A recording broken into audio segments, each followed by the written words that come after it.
کہ آگے مزید اس کو بڑھانا ہے اور آئے روز کرنا ہے. تو اس میں میرے خیال لوگوں میں بھی کافی حد تک بیداری آ چکی ہے, سیاسی شعور آ چکا ہے. جتنی دفعہ بھی انہوں نے کیا آپ نے دیکھا کہ کتنے بڑی تعداد میں لوگ نہیں نکلے اور اس کو لوگوں نے ریجیکٹ کر دیا. تو اب ان کو بھی غور و فکر کرنا چاہیے, اور ظاہر ہے کہ وہ ایک بڑے سٹیک ہولڈر ہیں. دیکھیں ایک صوبے میں ان کی حکومت ہے, قومی اسمبلی میں ہے, سینٹ میں ہے, صوبائی اسمبلی میں بیٹھے ہیں, اپوزیشن لیڈر ہے. تو پارلیمانی فورم استعمال کریں اور پارلیمنٹ کے اندر بات کریں, معاملات بھی اٹھائیں, جس طرح ان کے بہانی چیئرمین نے کہا جی آپ کو تو اسمبلی جائیں اور وہاں پر گفتگو کریں. تو بجائے اس کے کہ آپ یہ جو جلاؤ گھراؤ والی سیاست ہے, اب یہ قصہ پارینہ ہے. دیکھیں ایک تو یہ کہ گورنمنٹ نے اپنی حکومتی عملداری کو انشور کیا. آپ نے دیکھا ہے کہ لوگوں کی پروٹیکشن کے لیے جتنے ہماری لا انفورسنگ ایجنسیز ہیں, آپ دیکھ سکتے ہیں کہ ان کی جو کارگزاری ہے بڑی شاندار رہی ہے, کہ لوگوں کو انہوں نے پروٹیکٹ کیا, اور ریاست کی ذمہ داری بھی ہے. تو اس کے باوجود کہ آپ قانون کو ہاتھ میں لیں اور آپ ڈی چوک میں آ کے بیٹھ کے تو بانی پی ٹی آئی کو رہا نہیں کرا سکتی. یہ تو عدالتوں میں معاملہ ہے نا, عدالتوں میں کیس ہے, اور لیٹ دی کورٹ ڈیسائیڈ. لیکن یہ جو معاشی نقصانات ہیں اور سیاسی عدم استحکام سے اقوام عالم میں بھی میسیج بڑا غلط جاتا ہے. آپ دیکھیں نا جس طرح چین کے ساتھ ہمارے تعلقات ہیں, سعودی عرب کی جو انویسٹمنٹ ہے, یو اے ہے, ہمارے فرینڈلی کنٹریز ہیں, مالیاتی اداروں نے جو پاکستان کی گورنمنٹ کی جو اقتصادی اور معاشی اصلاحات ہیں اس کو انڈورس کیا. آپ دیکھ سکتے ہیں آئی ایم ایف اور ورلڈ بینک کی جو حالیہ رپورٹس ہیں یا ان کی جو سٹیٹمنٹس ہیں وہ بڑے حوصلہ افزا ہیں. تو اوورآل گورنمنٹ جو ہے مختلف شعبوں میں جو ایک تبدیلی, اصلاحات اور جو اصلاحاتی ایجنڈا ہے, جیسے کہ مختلف آپ دیکھ رہے ہیں کہ ہمارے قومی ادارے ہیں جو نقصانات میں جا رہے ہیں, یا ایف بی آر کی جو ڈیجیٹلائزیشن کا پروگرام ہے, یہ اکنامک اور ٹریڈ ڈپلومیسی ہے. تو یہ سارے معاملات اسی صورت میں ہی آگے بڑھ سکتے ہیں کہ یہ جو سیاسی افراتفری ہے اور یہ جو سیاسی انتشار ہے, عدم استحکام ہے, اس کو ہر صورت ختم ہونا چاہیے. اور میرے خیال میں اس حوالے سے اب گورنمنٹ نے ایک ٹاسک فورس بھی بنا دی ہے, آپ کو پتہ ہے, اسی جو ہمارے لا انفورسنگ ایجنسی کو مزید وہ انہانس کریں ان کی جو کیپیبلٹیز ہیں, تاکہ آئے روز یہ جو اس طرح کی سیاست ہے اس کا خاتمہ ہو سکے اور ملک میں سیاسی جو استحکام ہے اس کا خواب شدہ تعبیر ہو سکے. تو اس حوالے سے جتنے بھی, جس طرح آپ نے ابتدائی ریمارکس میں کہا کہ جو ہمارے سٹیک ہولڈر ہیں ان کو ایک پلیٹ فارم پہ آنا چاہیے, اور بالخصوص جو کاؤنٹر ٹیررزم اسٹریٹجی ہے یہ اس صورت میں کامیاب ہو سکتی ہے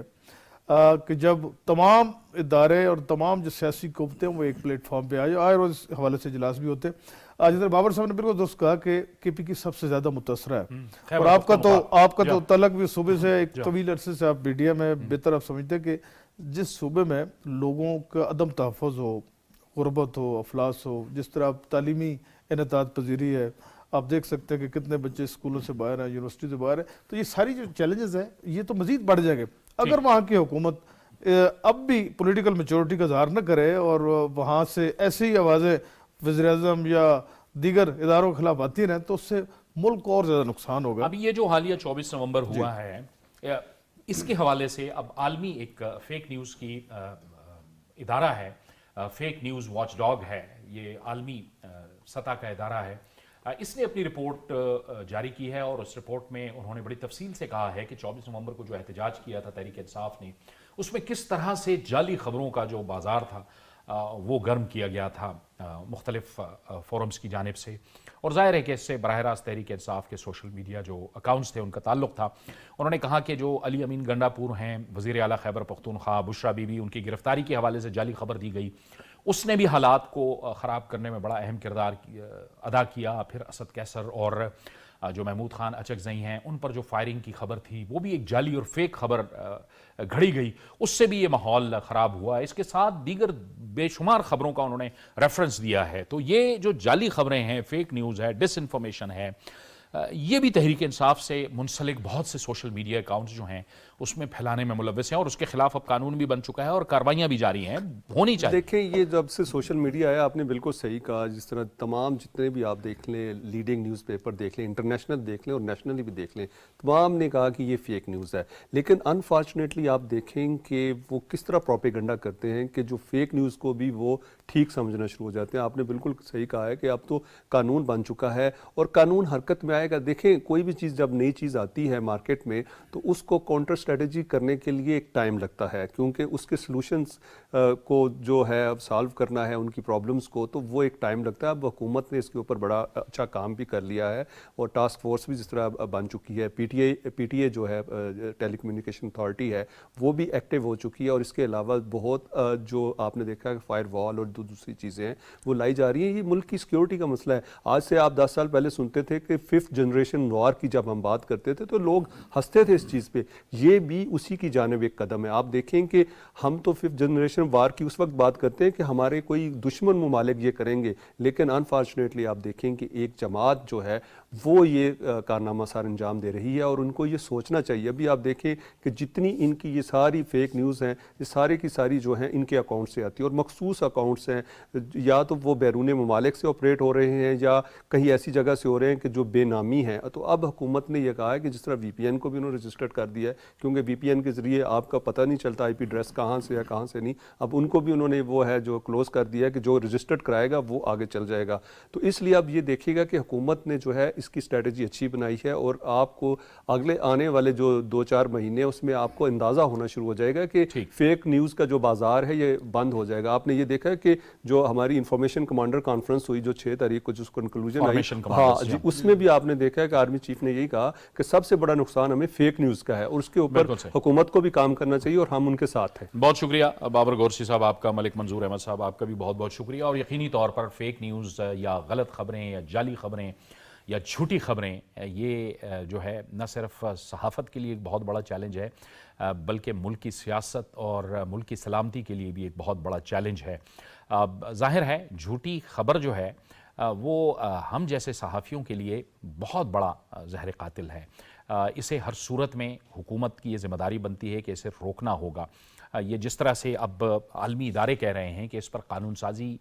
جو ہوئی ہے اس پر عمل درآمد بھی ہونا چاہیے، اور یہ کسی بھی طور سے جھوٹی خبر، من گھڑت خبر یا ڈس انفارمیشن کو اگر روکا جاتا ہے تو یہ کسی بھی طور سے آزادی اظہار رائے پہ کوئی قدغن نہیں ہے۔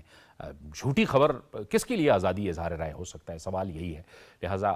پاکستان کے عوام کو بھی یہ سوچنا ہوگا کہ کسی بھی جھوٹی یا من گھڑت خبر پر وہ توجہ نہ دے، کوئی خبر آئے تو اس کی باقاعدہ تصدیق کر کے اس پہ بات کی جائے۔ یہ تھا ہمارا آج کا پروگرام۔ جاوید اقبال کو اجازت دیجیے، اللہ حافظ۔